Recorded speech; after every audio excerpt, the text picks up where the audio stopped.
you put in the hours and highlight the notes. But when you finally sit down to solve actual questions on your own, your mind goes completely blank. This flowchart shows the traditional study loop. You attend class, read your notes, and feel prepared. But that confidence shatters the second you have to solve a problem without a guide. This document highlights the core problem. Understanding a concept while watching someone else explain it is not the same as learning it yourself. Adding more hours to this passive cycle won't solve the issue. Think of learning like riding a bicycle. Watching someone else ride looks effortless. Understanding the mechanics makes sense. But when you get on the seat yourself, you immediately lose your balance.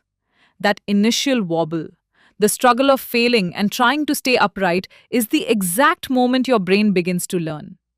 Real academic mastery requires moving past the comfortable illusion of passive watching. You have to lean into the friction of doing the work yourself, rather than focusing on reading more chapters. The path to mastery relies on a specific cycle. Practice, make mistakes, identify the gap, and fix it. Step 1 starts in the classroom. This is your essential foundation where concepts are first introduced and you build a baseline understanding. This text emphasizes. Step 2. Practicing on your own. Trying to solve questions independently, getting stuck isn't a failure. It's a signal showing what you misunderstood. Finally, step 4. Bridge those gaps immediately rather than letting them pile up. This is where AI buddy Tony comes in. He provides instant, personalized explanations for specific gaps, allowing you to retry until you understand. Systematically executing these 4 steps with instant support turns a frustrating standstill into forward momentum. Preparing for school board exams and competitive entrance tests at the same time usually leads to feeling overwhelmed. The correct progression is sequential. You first need to master baseline school concepts across both objective and subjective questions. This diagram illustrates Bloom's taxonomy. You start at the base with understanding, before moving to application and finally reaching higher order thinking at the peak. Once that foundation is solid, you can use the gap fixer tool described here. It tests your actual understanding by randomizing questions to expose any remaining weak areas. This specific mechanism prepares you for high-stakes exams like GMAT and QUIT.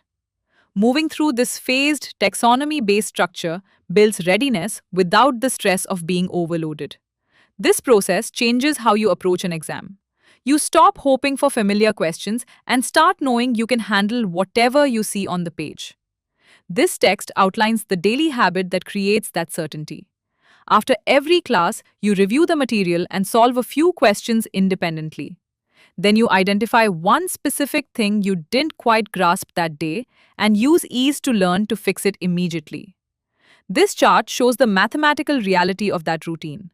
Fixing one small gap every single day creates a compounding advantage over time.